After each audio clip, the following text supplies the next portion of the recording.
Welcome to my channel math tricks. আজকে যে কারণে আবারও এলাম, অর্থাৎ হাতে গুনে আর মাত্র 20 থেকে 22টা দিন।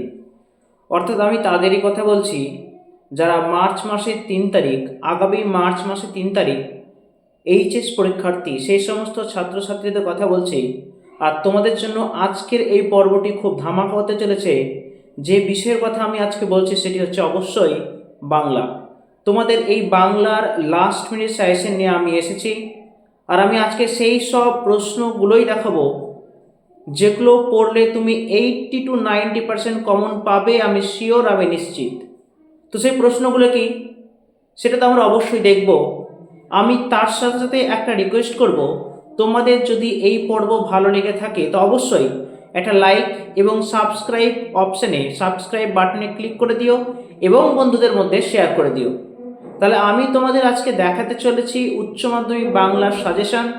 যারা 2025 অর্থাৎ এই বর্ষে আগামী 3 তারিখ বাংলা পরীক্ষা দিতে চলেছ, তোমাদের যে টেক্সট আছে, তোমাদের গল্প, কবিতা, যে নাটক আছে, যে ব্যাকরণ আছে, সাহিত্যের ইতিহাস আছে, সেই সমস্ত পাঠ থেকে তোমাদের আজকে আমি সাজেশন নিয়ে এসেছি, যেগুলো পড়লে যারা আর এই কদিনে পুরো বইটাকে এক ঝলকে, খুব বেশি নয় মাত্র কয়েকটা প্রশ্ন করে যেতে চাইছো, এবং যেটা করলে তোমাদের তোমাদের সামগ্রিক ধারণার একটা অবয়ব তৈরি হবে।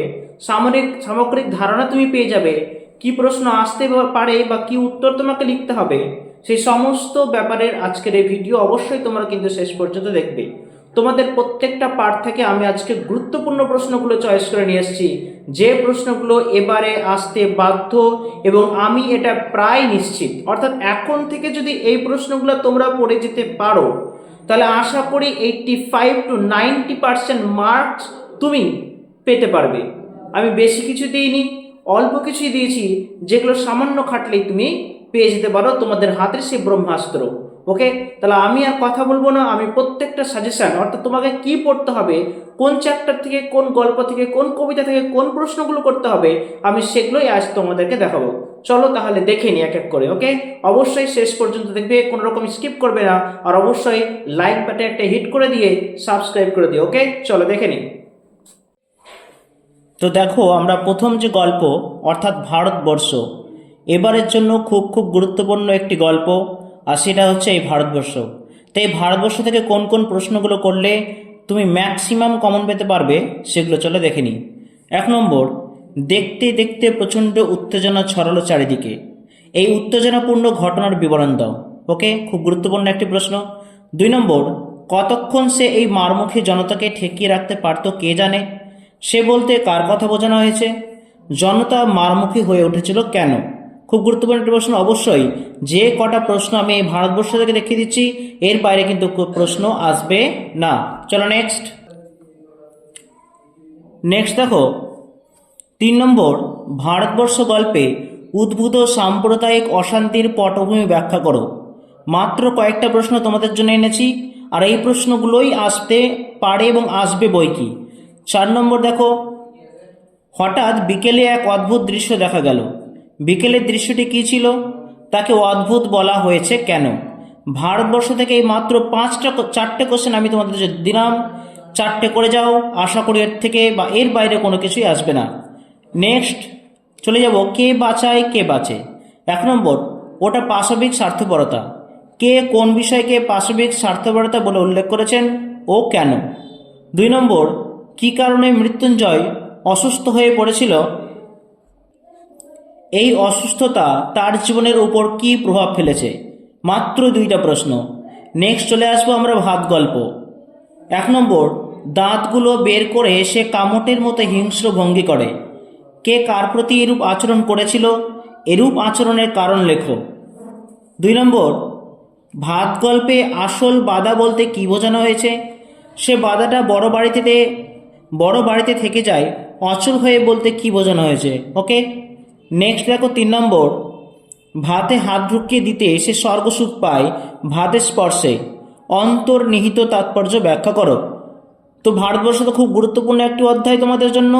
ভারতবর্ষ থেকে 4টে প্রশ্ন পড়লেই তুমি কমন পাবে শিওর। বাকি ভাত থেকে এবং কে বাঁচে থেকে এই কটা প্রশ্ন দিলাম, অবশ্যই সাইড কিন্তু দেখে যাবে, সাইডে কিন্তু অবশ্যই দেখে যাবে। চলে যাই কবিতা। কবিতা বলতে এখানে দুইটো কবিতা তোমাদের জন্য ভীষণ ইম্পর্টেন্ট। এই দুইটো কবিতা পড়লে তোমাদের আর কোনো প্রশ্নের দরকার পড়বে না। অর্থাৎ এই দুটো কবিতা হলো, একটা হচ্ছে রূপনারায়ণ কুলে আর একটা হচ্ছে শিকার। চলো কি আছে প্রশ্নগুলো একবার দেখে নিই।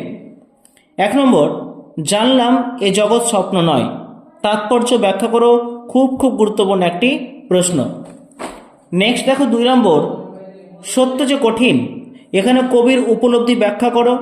3 নম্বর, মৃত্যুতে সকল দেনা শোধ করে দিতে, এখানে কার কাছে কি দেনার কথা বলা হয়েছে, মৃত্যুতে কিভাবে তার শোধ হয়। ওকে, এই 3টে প্রশ্ন মাত্র তোমাদের আমি দিলাম রূপনারায়ণের কুলে থেকে।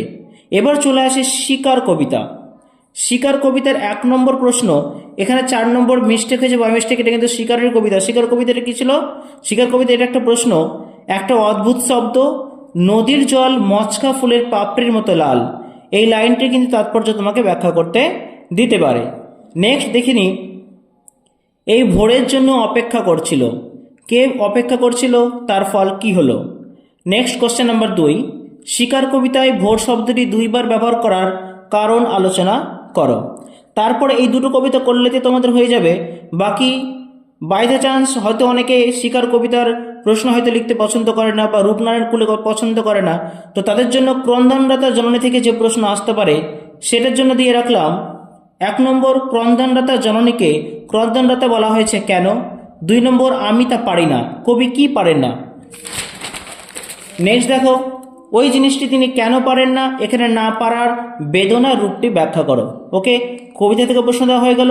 নাটক, এবারে যে নাটক তোমরা দেখতে পাচ্ছ স্ক্রিনে, সেটা হচ্ছে বিভব নাটক। অর্থাৎ এই নাটকটা করে গেলে তোমাদের সমস্ত প্রশ্ন তোমরা কমন পেয়ে যাবে এবং হাসতে হাসতে লিখে আসতে পারবে। কি প্রশ্নগুলো দেখে নিই। 1 নম্বর, জীবনের খোরাক হাসির খোরাক নেই, কার উক্তি, উক্তিটি করার কারণ লেখো। 2 নম্বর, তাই অনেক ভেবেচিন্তে একটা প্যাচ বের করেছি, কে কোন প্রসঙ্গে মন্তব্যটি করেছে। 3 নম্বর, বুদ্ধিটা কি করে এলো তা বলি, বুদ্ধিটি প্রয়োগ করার কারণ লেখো। 4 নম্বর, কি অমর এবার হাসি পাচ্ছে, বক্তাকে বক্তব্যটি তাৎপর্য ব্যাখ্যা করো। 5 নম্বর, এটা অন্য রকমের love scene, progressive love scene, কোন দৃশ্যটিকে প্রোগ্রেসিভ বলা হয়েছে, নিজের ভাষায় লেখো। নেক্সট দেখো, এর জন্ম অভাব থেকে, কিসের অভাব ব্যাখ্যা করো। 7 নম্বর, তোমরা ফিরে না গেলে আমরা গুলি করতে বাধ্য হব, বক্তা কেন গুলি করতে বাধ্য হবে। ওকে, এই যে বিভব নাটক থেকে 7খানা কোশ্চেন বলে দিলাম, এই 7খানা করে যাও, আশা করি অন্য প্রশ্ন আর তোমাকে দেখতে হবে না। ওকে, তার সাথে সাথে আমি নানা রঙের দিন থেকে কিছু প্রশ্ন দিয়ে রেখেছি, একটু বাই দ্য চান্স সাইডে কিন্তু করে রাখতে পারোই। সো দেখে নি কি আছে। 1 নম্বর, আমাদের দিন ফুরিয়েছে, কে কার প্রসঙ্গে এই উক্তি করেন, বক্তার এই উপলব্ধির কারণ ব্যাখ্যা করো। 2 নম্বর, কালীনাথ সেন অথবা রজনীবাবুর চরিত্রটি আলোচনা করো। এই দুটো চরিত্র কিন্তু এই নানা রঙের দিন থেকে ভীষণই গুরুত্বপূর্ণ। এই দুটো চরিত্র কিন্তু অবশ্যই তুমি দেখে যাবে, কালীনাথ সেন এবং রজনীবাবু। ক্লিয়ার? এবার চলে আসি আমরা বাংলা সাহিত্যের ইতিহাস। এখান থেকে যে পার্টগুলো তোমাদের আছে, অর্থাৎ চিত্রকলা, ক্রীড়া সংক্রান্ত যে পার্টগুলো তোমাদের আছে, আমি এক এক করে দেখিয়ে দিচ্ছি। 1 নম্বর, বাংলা গানের ধারার অবদান যে কটা তুমি করে যাবে সেটা হচ্ছে রজনীকান্ত সেন, খুবই গুরুত্বপূর্ণ, মান্না দে এবং সলিল চৌধুরী। রজনীকান্ত সেন, মান্না দে এবং সলিল চৌধুরী। 2 নম্বর, একটি লোকসঙ্গীতের আলোচনা তোমাকে কিন্তু করতে দিবে, একটি লোকসঙ্গীতের আলোচনা তোমাকে করতে দেবে। ওকে, নেক্সট, এই অ্যাক্টিভিটির মধ্যে আমি তোমাদের সকল রকম প্রশ্ন দেখে দিচ্ছি, যে প্রশ্নগুলো পড়লে আর অন্য কোনো সাজেশনে মোটেও দরকার পড়বে না।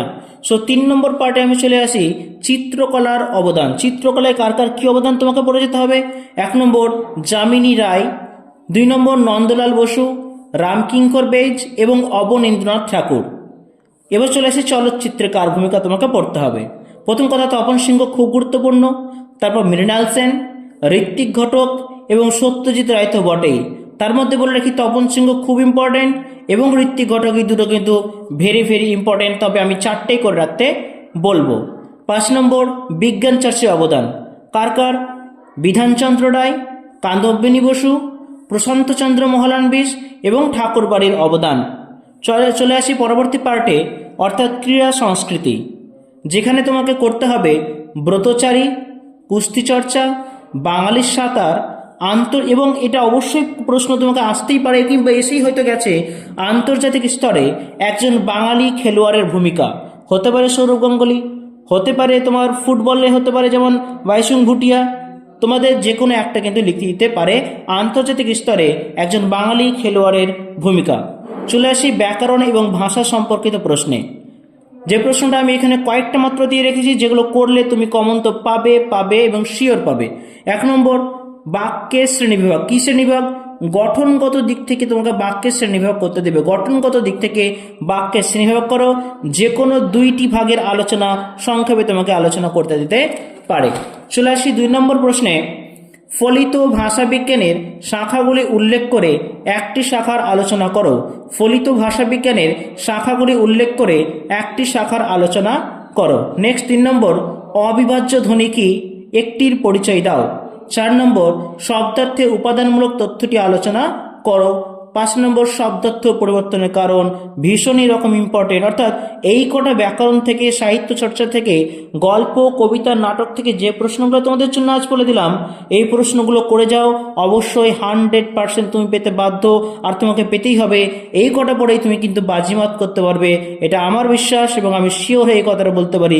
মাত্র এই কটা সাজেশন এক ভিডিওতেই তোমাদের সমস্ত সাজেশন আমি দিয়ে দিলাম, অতএব তোমরা কিন্তু অবশ্যই করে যাবে। এবং ভালো লাগলে অবশ্যই, আমি আগেও বললাম, লাইক এবং সাবস্ক্রাইব অবশ্যই করে দেবে এবং বন্ধুদের মধ্যে শেয়ার করে দেবে।